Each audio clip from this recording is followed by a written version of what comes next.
Hey everybody!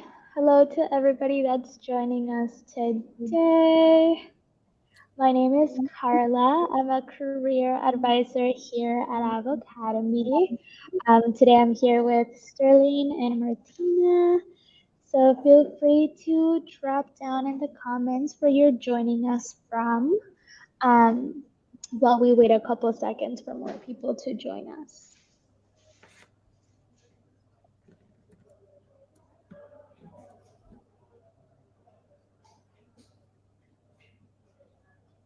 Give me one quick second and I'll be right back.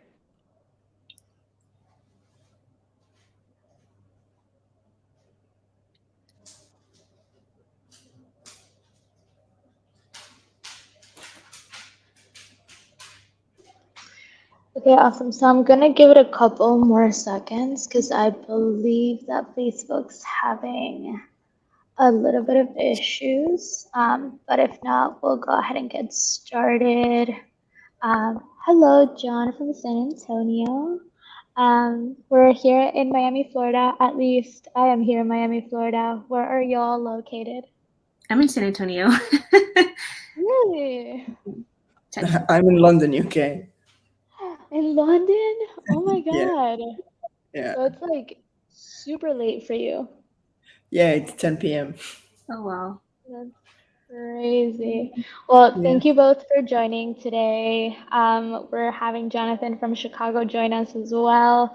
Alrighty, so to get started today, I wanted to introduce the first question, which is for y'all to tell me a little bit more about yourself, to tell me what you were doing before enrolling in Avocademy and where you're currently working now.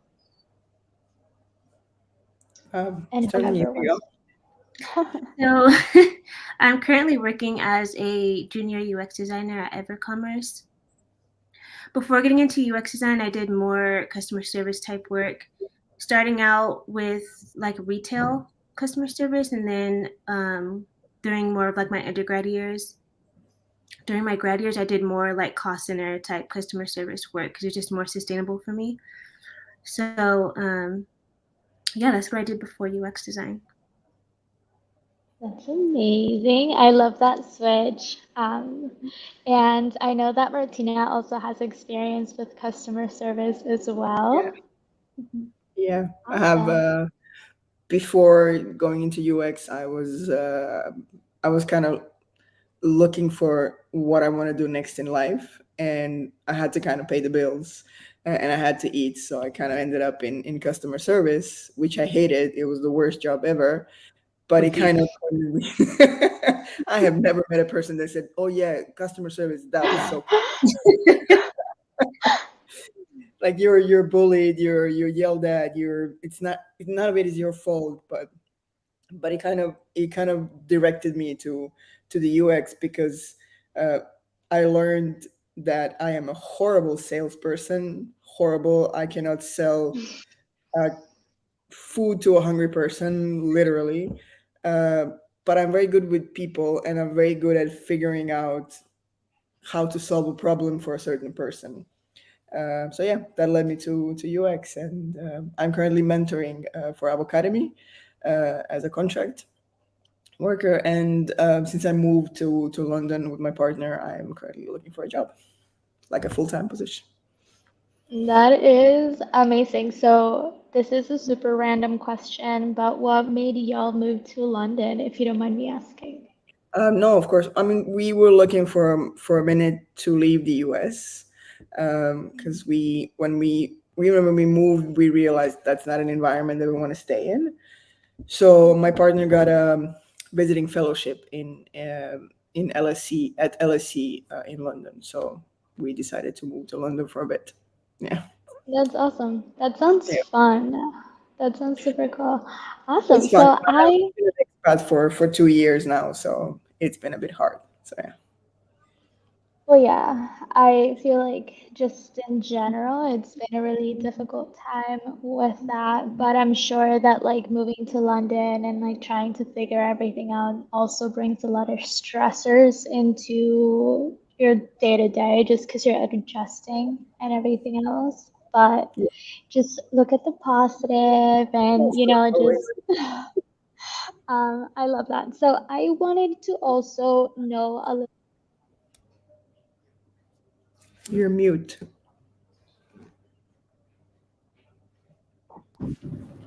My headphones died.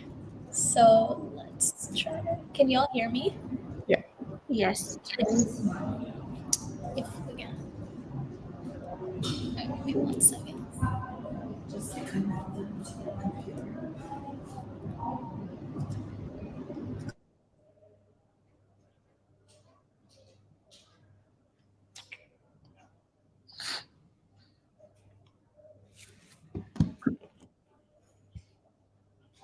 We're having a little bit of technical difficulties. I'm so sorry.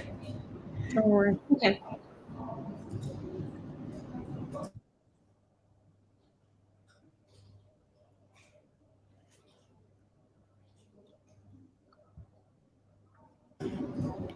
It's okay. I'll do it without headphones. It's fine.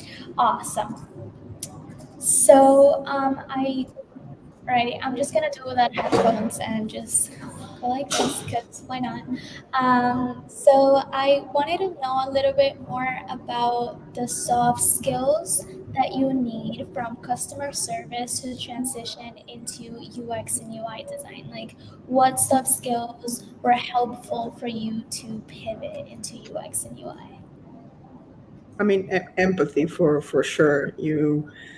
I did telecommunications customer service for a huge company, and we had people from 7 to 97 calling for problems that they had, and you have to learn how to speak or be natural at it, but it's more about learning how to speak with people who know what a router is, with people who know how a TV works, with people who know how internet works, and then you have people who have no idea what is happening and what sorcery this is and what magic happens when they turn on the TV. So you kind of have to learn to talk to different kinds of people and level yourself to know how to communicate with them to explain how to solve the problem. So I think empathy was the biggest one that I'm bringing from there. That's awesome. Yeah, And what start? I agree with Martina. Especially in call center environments, when people call in, they're like really frustrated and they're like coming in, like they're calling in like super hot and like angry. So like empathy, you have to have empathy. Patience is another one. Problem Absolutely. solving, being able to solve their problems, like attention to detail, like just active listening, listening to what they have to say, and just solving their problems. Those are some probably soft skills that I would say. Yeah, yeah, because they call like Sterling said, they call because they want to yell at you. They call because you're the main source of their problems, and they have nobody to call. And then Yeah. you have to calm them down, and you have to be the person that's going to lead them to solving the problem that they have. And your your main concern is ending that phone call with two people that are satisfied after that phone Right. call. So Yeah, you're like the face. You're the face, and you're trying to just like be that third party, understand what they're going through, trying to see yeah. how you can best help them, and problem solve on your feet. I think that's something that customer service really teaches you is like to think fast, to problem Mm, solve fast, and always think about the customer and mm-hmm. their happiness. And that's like a lot of those skills can be really used within this field as well, because for UX Mm, UI you essentially create designs for whoever is using that website or that app. mm, So yeah, I'm happy to exactly. hear that. So let's talk about timeline in regards to foundations and career jumpstart.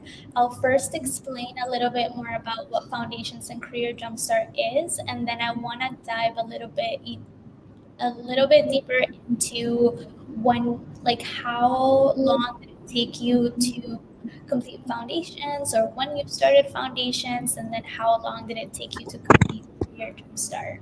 Um, so to start off by giving a super short explanation for those that are watching, foundations is our educational course where you learn UX research, UX design, UI design. You get to complete one project, add it to a portfolio website, and you receive unlimited mentorship throughout 8 to 16 weeks, and you get to dedicate part time. Once you graduate, you get certified and you receive a badge as well that you can put on your LinkedIn profile.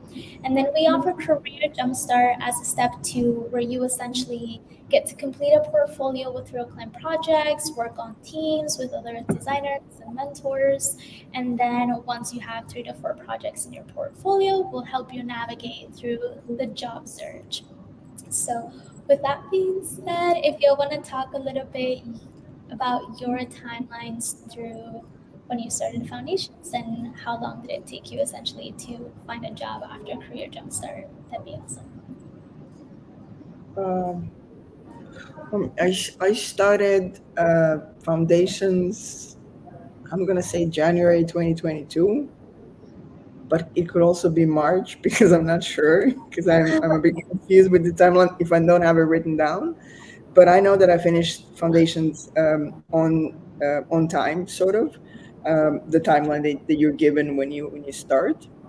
And then I immediately went into career jumpstart because I didn't have any background that was recent with the UX. I used to be a web designer, but that was like 3 million years ago when we still used Photoshop for designing pages. So we wrote the HTML in Notepad. So I'm a dinosaur. Yeah, I immediately went to Career Jumpstart and I did, I think, 4 projects there, 3 or 4 projects.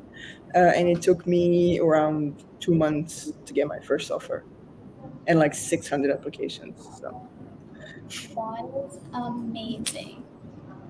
That is super awesome. What about yeah, you, Ster? I started working for JP Morgan in December 2022. So, Oh, that's great. And how long were you at JP Morgan for? my contract was ending in July 2023, June 2023, I'm sorry. And we had discussions on continuing, but we have already decided that we're going to move to back to Europe, and they didn't do the remote thing anymore. They were moving to hybrid type of work, and I was required to move to Ohio. And I'm gonna be honest and say that Ohio wasn't on my bucket list of places that I want to live in my life.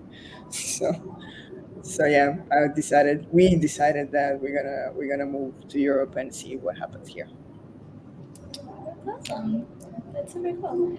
And what about your timeline, Sterling? How was everything for you? Yeah, so I started Foundations, I want to say it was like near Halloween, so maybe like in the beginning of November. And then I finished Foundations at the end of February. I started CJ in March, and then I just graduated in September, in the beginning of this month. And it took me, when it was time to start applying for jobs, it took me right at 3 months. Maybe it's a day short of 3 months to land my first job.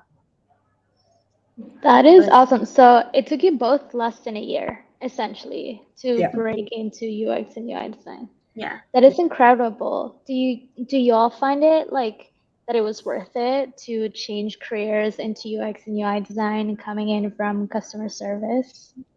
Oh, absolutely, Yeah, absolutely. 100%. Like, The I work mean, life I had balance. the. Sorry, Sterling. Oh, no, I'm sorry. I was just saying the work life balance is better, the pay is better, so it's definitely Yeah, worth it. yeah. I mean, So with me with JP Morgan, they had amazing work life balance, so I loved that part. I had night shifts in customer service. I had like shitty weekends or whatever, and I hated it. So yeah, it's a big jump, and it's more something that you want to do for a long time. So Yeah. That's awesome. And let's talk about like a day in the life. I get this question all the time, and everybody's like, what does a day in the life of a UX UI designer look like? And I know this can be different for any company, any industry out there, but what's it like for you, Martina? How was it like working for JP Morgan? What were kind of like the day-to-day tasks that you were doing. And same goes to Sterling. So whoever wants to go first can jump in. Well, JP Morgan is a ginormous corporation Mm-hmm. with I have no idea how many people work there, and I learned a lot about hierarchy in that kind of company. So to get something done, you need to go through, like, I don't know, gazillion meetings and gazillion talks with the tech team, with the developers. The good thing is that all those people worked in JP Morgan, and the customers that our clients and our users were people that work for JP Morgan. So we had all those people there, but you have a ton of meetings, you have a ton of one-on-ones, you have a, like, I started doing something on my project the day that when I started working, and when I was leaving, we were not even half done with that flow. So it was interesting. It was interesting. It was, I mean, I worked with an amazing team. I had an amazing manager. I had an amazing VP, senior designer. You can ask like so many questions. Uh, I always joke that JP Morgan cured my imposter syndrome, because you're encouraged to speak. They love it when you ask questions. They love it when you're uh, like, there literally aren't any stupid questions. You're there to learn, especially when you're onboarding the first couple of months. And like I said, it literally cured my imposter syndrome to work for a company like that and with people like that. So That is amazing. And that is something that a lot of designers face too at first. It's like that imposter syndrome and like how to deal with that. So I'll have a couple questions for y'all in regards to that later. But first, I'd love to also hear a little bit about the day-to-day of Sterling's life as a UX UI designer. Yeah, so like I just started like on the 5th. So it's just been a lot of onboarding stuff. I do sit in on like meetings just to see how they go and stuff like that. And I can agree with Martina, it is a lot of meetings. It's a lot of meetings. But that's all I could speak of like so far. Yeah, just meetings and on top of meetings. meetings and Awesome. meetings and meetings. Mhm. You're very involved within a product, so I'm guessing you have to like collaborate within those meetings, like with a ton of people, especially like when you work for like a bigger company. Yeah, but I mean, especially in a corporation, you have like hierarchy above you, and everything needs to go through all those people. You have the stakeholder, you have the manager, you have the VP, you have this one, you have that one, and everything needs to go through like a million approvals and a million verbal ideas to just come to you, and you say, okay, let's do it now. Let's start working on the project. So yeah, you learn a lot about how big companies work, and how you need to be patient. Yeah, meetings with marketers. There's like marketers, developers, just Yeah. just a whole bunch of meetings. Yeah.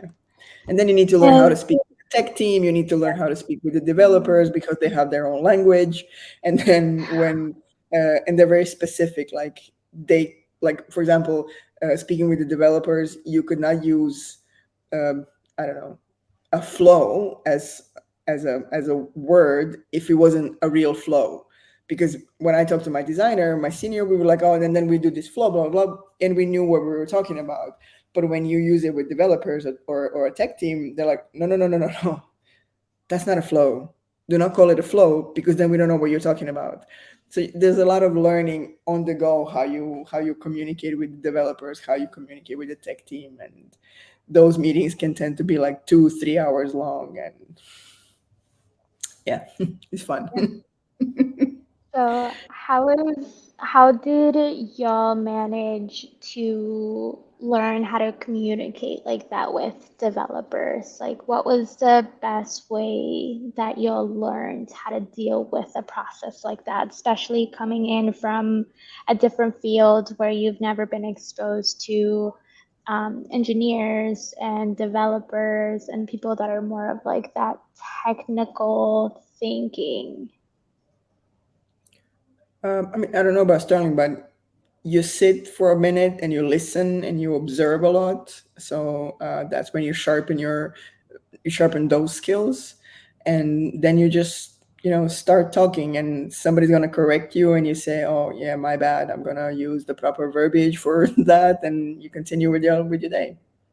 I mean, you're gonna make mistakes. That's the whole point of UX. You're gonna make mistakes in everything, so you might as well make them with the developers. They're gonna correct you, so because they're that kind of people. Yeah, I haven't had that experience meeting with developers and stuff like that yet, but I could agree again with Martina, just kind of like listening, um, just listening to their verbiage and things like that, and also just taking time aside to like kind of learn for yourself. Just kind of invest in yourself and kind of like learn some ways you can communicate with developers. Yeah. Yeah, I love that. And there's so many different resources too that you can kind of like watch videos or read a book and kind of learn about the best forms of communicating within a team because it doesn't necessarily have to just be with developers. It can be with the stakeholders, like how to best have that form of communication. Um, but awesome. So we did kind of talk a little bit about imposter syndrome. So I want to see if y'all could give any advice for those that are watching and are feeling a little bit of that imposter syndrome breaking into UX UI design. So what's the best advice that you could give to kind of break through the imposter syndrome?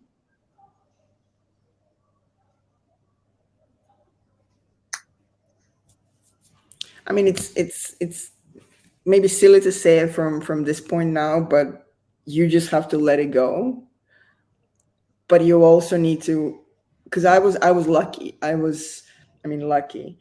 Um, I had the privilege to be working with the people that were encouraging from the beginning that questions are allowed. The questions are something that's expected of me, and also I was in a mindset that from going through the CJ and the foundations that in UX itself you didn't make a mistake. You just found a way that something doesn't work.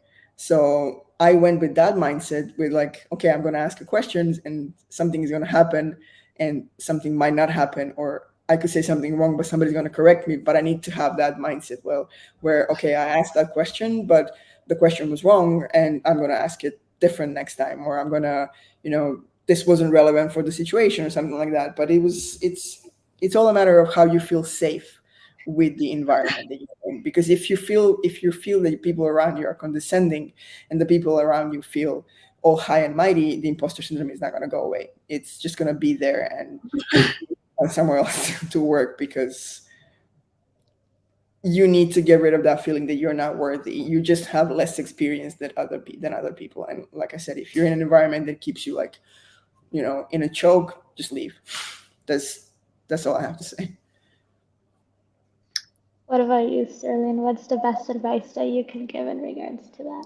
Yeah, that was a good answer, Martina. I would say with imposter syndrome, just be confident, like you're educated, like especially if you're going through CJ, like you have basically all the tools you need. Just be confident in yourself and your skills. Don't compare, and also just be easy. Be easy on yourself. If you need to take a break, take a break. Don't stress yourself out. Just kind of like know yourself and like know when you need to take a break. Know just like your boundaries and things like that. And I think you'll be able to better manage your imposter syndrome. Because I know right when I got hired, I was working on a project at CJ, and I feel like right after that, I caught imposter syndrome. Like I couldn't think of anything. I just needed to like just take a break and just kind of just take a step back, and just be confident. Yeah, I've heard this saying so many times, and it's fake it till you make it.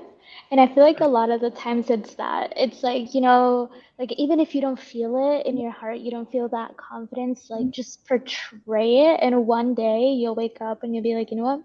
I'm the best designer out there. I know everything. And then you'll start kind of like also showing that to the world. So I know that worked with me at the beginning. I was trying to fake it till I made it, and I feel like I kind of made it. Kind of, a little bit, but still trying to.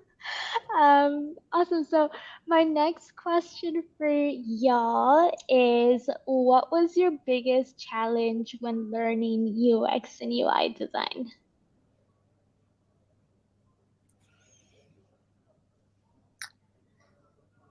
My biggest challenge, I think, I don't know, I felt like it was, here comes the comparison again. But I feel like with everyone, it was easier for them to get Figma down. Like for me, it took like forever. Mm. I think that was like my biggest hurdle, I guess, learning UX.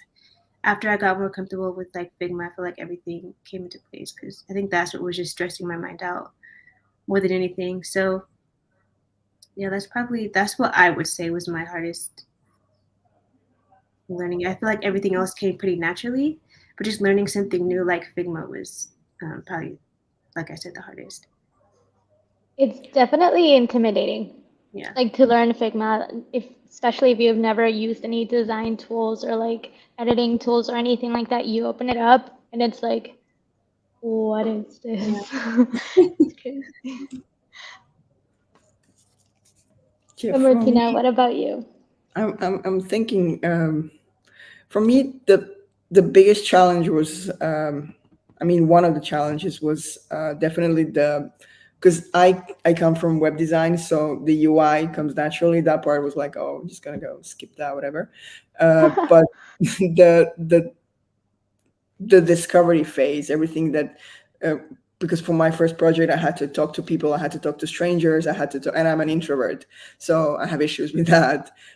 So for me, it was like, um, I wanted to get out of the mindset where, okay, I have a ton of friends that I'm gonna just not ask because I want to, jump over that hoop, through that hoop, and just, talk to strangers. Because if I want to do this, I'm not gonna always have my friends to like do surveys and do, um, to do all of the first phase that comes. So that was one of the challenges that I went through from the beginning. So you mentioned being an introvert. What do you think it's the best personality to have to be a successful UX UI designer? I don't think it's necessarily introvert or extrovert. It's just, introverts, and I've been going through some discovery on that part. Uh, we just need different tools to kind of navigate the world that it's basically made for extroverts, and it's kind of like it's easier for extroverts to manage, even the higher positions, for example, or getting through like those like loops of the UX. So yeah. What about you, Sterling? What do you think, like, what's the best personality for a UX UI designer? I don't know. I'm an introvert as well, which made the interviewing process really hard for me too. But I don't know. I've talked to a lot of UX designers, and most of them are actually introverts. Yeah. So I don't know if that's a. I don't know. I can't say if that means that that's the first personality, but I don't know. That's a good question. But I know a lot of UX designers I talk to, they're introverts. So so I don't know. Yeah. You know. I don't know. I I love to ask this question because everybody has different opinions in regards to that. Like, what's the best personality for this? What's the best personality for that? I personally, and being an outsider, because I'm not a UX UI designer, but from being an outsider, I can see UX UI design being perfect for both personalities and people that Yeah. have mixes of these personalities as well. You can strive as an extrovert is being in UX UI design, like how you can also strive as a UX UI designer, being an introvert, or even a combination of both. I feel like I can be a combination of both extrovert and introvert. Sometimes I'm a little more quiet and more shy, and then sometimes I'm a little more outgoing, just depending on the situation. So I definitely think that this is a field that kind of molds really well with your personality type, with what you like to do, and you can always really specialize in the things that you enjoy the most, either the research aspects or more of the UI design, the UX design. So Yeah. yeah, just curious because you brought it up, so I wanted to pick your brain a little bit. Okay, so this is another question about challenge, so I'm gonna keep picking your brains. Um, what was the biggest challenge when applying to a job in UX design? Getting through the interview. Yeah. So, what advice could you give for people going through the interview process right now to make it a teeny tiny bit easier for them? I mean, that depends on whether you're an extrovert or an introvert. Especially, I can do it from a mind point of view, but through all of the mistakes that I did, I wrote them down. I also asked if a company was not interested after the first or the second interview. I would ask why, and I would usually get the answer, and that's something that I would improve on the next part. I was writing down the questions that came up, and also I would have, and these are like the little tricks, when so I work better if I have something written down rather than making it up from scratch. So I would kind of like on my screen, I would put notes all over the screen because I can read them, and at the same time it can look as if I'm talking to the person and not making it up. So I had like little notes, and I had like when you have to introduce yourself, or like when you go through your portfolio. So I had to be prepared, and I had to research the company a lot. And had to so the biggest trick that I had was have all of those posted and notes on the screen and know how to navigate those. And that's practice, and that's like little tricks to go through the interview. Because if I was winging it, that would be horrible. That would just be like half the interview. I'd be like, oh no, I'm just gonna hang up now because I am embarrassing myself. And That is so the better me. people for these positions go, I'm done. And it gives you confidence. Like if you have things written down, if you have like at least notes or like bullet points or whatever, it helps. If you have fear with the interviews. And I did preparations with the Avocademy mentors, with Anna especially. She helped me a ton to go through my confidence with my interviews. Once I realized those mentors actually, help, and that's why they're there, I was milking that cow as much as I could. Because yeah, they're amazing. Like they really are. Like whenever I needed help, they were there. I was like doing like 2-3 interviews a week, and it was amazing. Yeah. So I love that. I love that you mentioned the sticky notes because if I could just show you my screen right now, I literally have sticky notes everywhere. And it's not just to remember things. I do put it to remember certain things, but I also put like little notes, like if having a bad day, like how to make myself like smile a little bit more. So I got into the habit of like putting notes all over my screen, not only to make it better for me to do these interviews, but also for me to have like a better day if I just wake up and it's just one of those days, mhm. you know. So I love that you mentioned that because I do the same thing. Yeah, that's one of the tricks that I learned. I think it was when I was looking through videos on YouTube about going through interviews and everything. So there's resources out there. You just have to figure out what works best for Mhm. you, and learn, especially learn, because you're not gonna get the first interview, and you're not gonna get the first job from the first interview. You just have to learn from the mistakes that you made, and be very know that you are going to make mistakes, and be okay with that you're going to make mistakes. You just need to learn how to fix them, and that's it. And if you do get that first job, honestly, tell us how you did that. Yes, please. Let us all know. We want those tips and Yes, tricks. please. What about you, Sterling? Do you have any tips and tricks for the job search process and application and all of that? Yeah. So I agree with Martina. The mentors are a godsend. I don't think I would have been able to do it without them. Like I feel like I owe them my life at this point because I hate interviews. So They helped me a lot. I noticed what worked for me. I remember my very first interview. Um, I got like a nervous attack. I literally had to put the hiring manager on hold because my heart was racing so fast and I was speaking so fast that everything just came together and I just kind of like it just was horrible. So that first interview, it really should have been like a no pressure moment because like I was saying, it's your first interview, just kind of like learn from it and all that stuff. So I would just say for your first interview, you want to do your best, but like treat it as like no pressure moment. Like you just really want to like learn from it and all of that stuff. Also, what helped for me was before my interviews, when I would get like nervous, I would just like do breathing exercises, do something that's like grounding. I don't know, lay on the floor. That's grounding sometimes. Mm-hmm. And like right before your interview, like don't like cram for it. That's how you get like cluster headed and like even more nervous. So yeah, and then like another challenge with that is just kind of like learning how to look past the rejections. That's a process. It gets better like once those rejections start coming in, like after a while.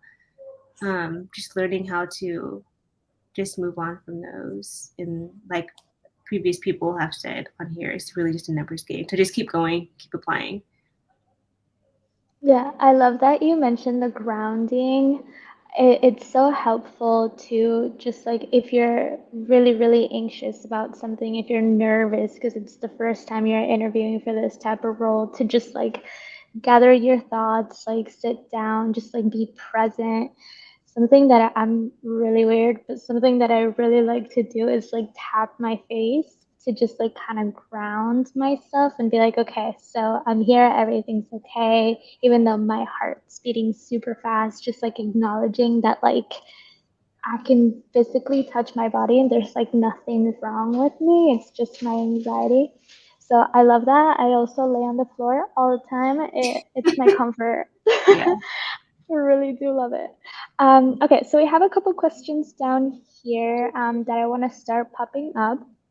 So this one is primarily in regards to when y'all were both taking foundations in CJ, were you both working at the time? If so, was it full time or part time?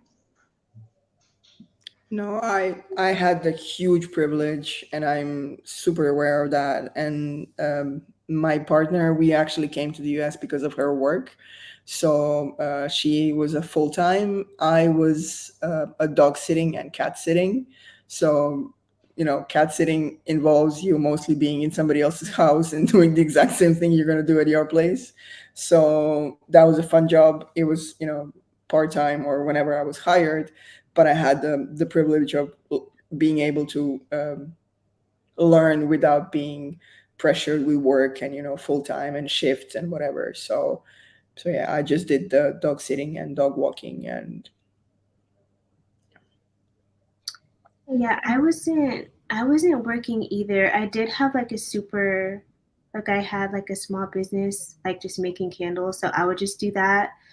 But I wasn't working, which is like a huge blessing like to not be working like full time and also like doing foundation. So So you know I'm I, curious. I don't know how I would have, like, I worked on projects with people that had full-time jobs, and it was difficult for them. Like, I was there, present, because I had nothing better to do but be present on a project. And there were people that wanted to be present and wanted to be involved in the project, but they just, they would either come home from work exhausted, or they would be like, oh, my shift got changed and I have to work during the times that you guys have meetings or whatever. So it can be difficult, but not.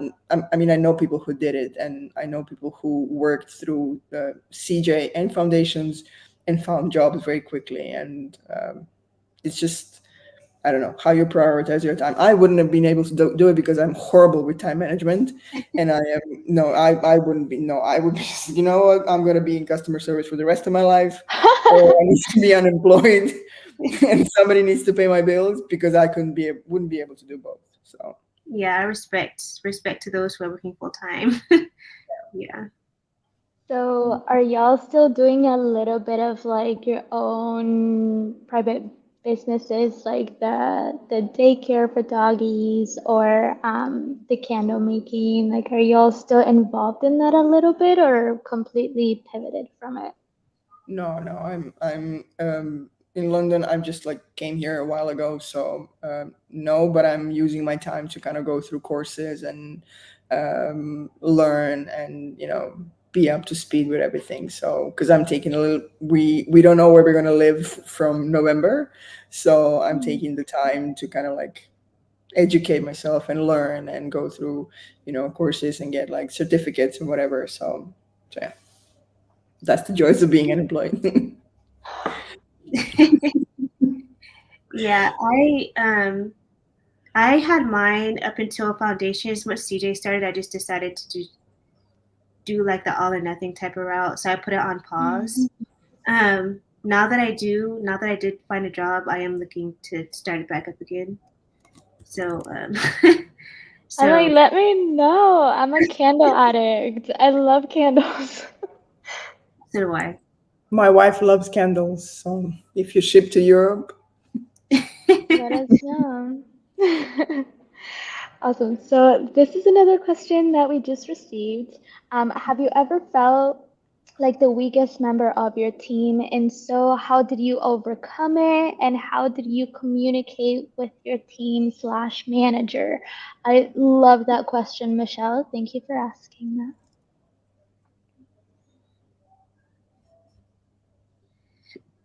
um so when we worked with projects, in CJ, my very first project, I was like the only one. It was my first one. So there I did kind of feel like the weakest member, but I did speak up about that. So I was just like being completely honest, and they were very understanding. So I mean, I would just like communicate it, like don't hold it in, but like Mhm. at the same time, like you got this, like be confident about it. But if you have any like questions, like definitely don't, hold them back. That's how you like overcome it. I don't know if these questions apply to the work that we did through Avocademy, or To both, however it best applies to you. It I could mean, either the funny thing be with yeah, no, the funny thing with me is like the weakest that I felt ever was in one of the projects that we did in CJ, and it mm, was about Bitcoin and it was about finance, and I never mm, and I felt horrible because half of the time I had no clue what was happening. Half of the time was like, what are these numbers? What are these peaks? What is this graph? What is happening? And then I ended up, and I was like, oh my god, I could never do this. This is horrible. Why did I apply for this project? And then I ended up working for JP Morgan. that is crazy how life works. So yeah, but it was good because I worked for a good team. I had a great team leader in that team that worked with for that particular project. So I could talk to him and I could like go through things and he would explain. And if I was challenged, he would just like give me the least horrible assignment, like what, just change the icons or whatever, or change the sizing of something. And then I just like went through the flow and kind of try to figure out what was actually happening. But I don't know why I applied for that project, to be honest. So, That's the one thing that I would have changed, because I was eager to apply for projects and I was eager to do them. But now I would have done it differently now. So but you know what? Like, you'll learn a lot from that too. Yeah. So now you know that, like, maybe the entirety of like Web3 or just like blockchain, like it's just not a field that you're very passionate about. So you're kind of like, okay, checking off that box, like I don't yeah, have to yeah. try it. And I could relate to the complexity behind blockchain. I tried taking a course on it because I was very fascinated by it. Mhm. And I was just like, I don't understand what this is. This is way too technical for me, so I'm gonna go into something else. Yeah. It's really hard. Go back to e-commerce, please. Thank you. But learning about that stuff is kind of good to like have in your back pocket too, just even like basic knowledge of it. So Yeah. Oh Yeah. yeah, yeah, yeah, yeah. For Yeah. sure. I'm like, I don't know, this is super controversial, but I love NFTs and I love investing into NFTs. I find them super cool. I love digital art. So I don't know, I'm a little nerd when it comes to things Okay, awesome. like that. Awesome. So let's see what other question I can pull up. Um, Okay, so this is a very interesting question that I get very often. So, when you are hired by a company, are all the materials like the devices, computers, screens provided by the company, or do you just have to purchase your own? Like, how was your experience with that? For me, JP Morgan sent me everything from the beginning. They sent me a computer, they sent me some merch, which was fun. And then through me working there, it was amazing because whenever I needed something, they would be just like, oh, no, no, we're going to send it to you.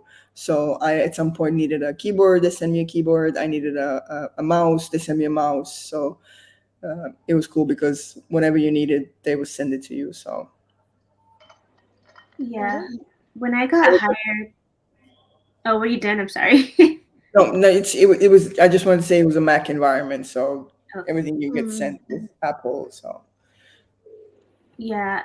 When I got hired, um, they sent out a list like which equipment do you need, like monitors, a docking station, a computer, headphones, mouse, keyboard. So basically, like if you need that item, just take it off and they'll just send it to you. So mm, they provided the equipment. I love that. I love that so much. I'm like, Avocademy also provided me with everything. It's just so fun.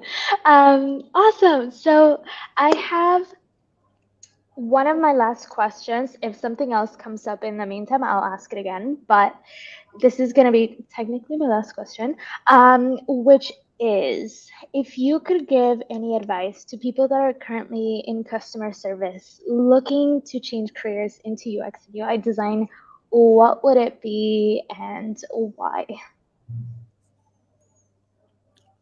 um, just yeah, just do it. It's not worth it because I mean I know that some people don't have the privilege to leave the job. I had a supporting partner who, when she realized that I was suffering on that job, that I was coming home crying, that I was coming home frustrated, that I, because I'm sensitive, I'm Pisces. I don't want to be yelled at because that's a no for me. Like, and that happens to you, especially the customer service that I did every day at least 3 times. So we had a conversation, we had a discussion, we were planning to move. So she was like, you know what, just quit the work. We have the money. We can we can save for a little bit, and just find something that you're gonna love doing, and you just find something that you're gonna utilize, that you're gonna take from customer service and utilize it in whatever you're gonna do next. So for me, it took a minute to find UX. It wasn't immediately. I was kind of like in soul searching, and because I wasn't sure if I want to go back to web design, I wasn't sure if I want to go back to designing at all. And then I found UX, which was, oh, this is the least design, and everything else is involved in UX, especially the part where you're doing stuff for the users, the part where, because when I was a web designer, we didn't work for the users. We worked for the client, and we designed for the client, and nobody gave two shits about about the users. And what UX is doing is providing me with tools so I can work things and make things for the ones that need it. So but I don't know, I don't think anybody should work in customer service. I think that's a yeah, I don't know. I don't have kind words for that work. I know that um, for me, it was a kind of a blessing in disguise because it taught Mm-hmm. me a lot of things that I can later utilize in UX. And you just need to like have that leap of faith, and just you can do customer service while doing CJ, while doing foundations. It's gonna take probably a little bit slower, but it's gonna be worth it. It's gonna be definitely worth it. I love that. What about you, Sterling? What advice could you give?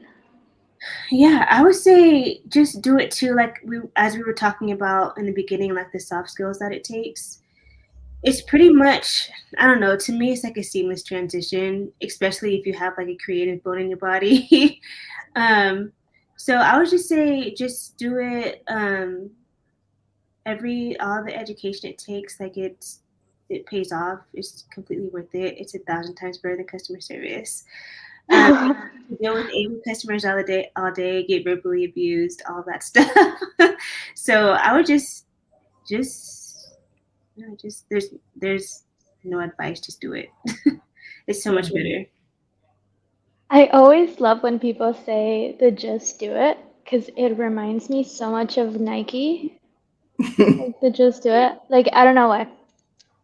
Anyways, we have one last question.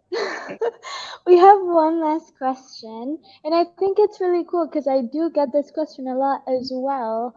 And that is, how creative do you actually have to be, and how much of that creativity is what business needs?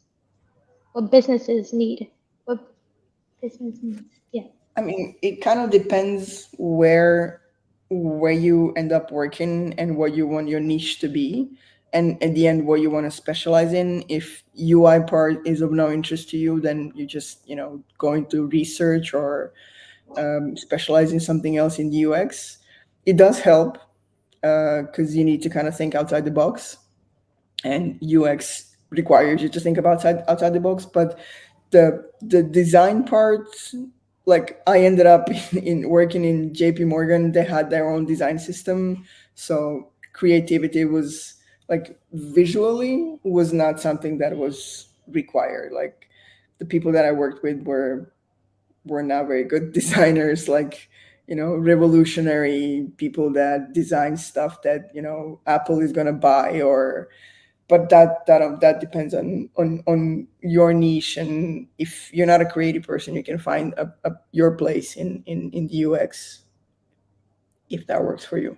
I mean, if you're bad at research, you're going to be bad at research. You can you can try and learn it, and it takes practice, but you will learn it. It's not like you were born as a researcher, you were not born as a designer, you were not born as photographer. You can learn all those skills. It's just a matter of how you utilize them and how you work on yourself to progress. Awesome. Yeah, I agree. I agree. It does depend on where you work. I know where I work now, they seem pretty established in their design system and things like that. So I just assume creativity may be a little bit limited, but it does depend on where you work and what they consider you know business needs come first or whatever. So it just depends.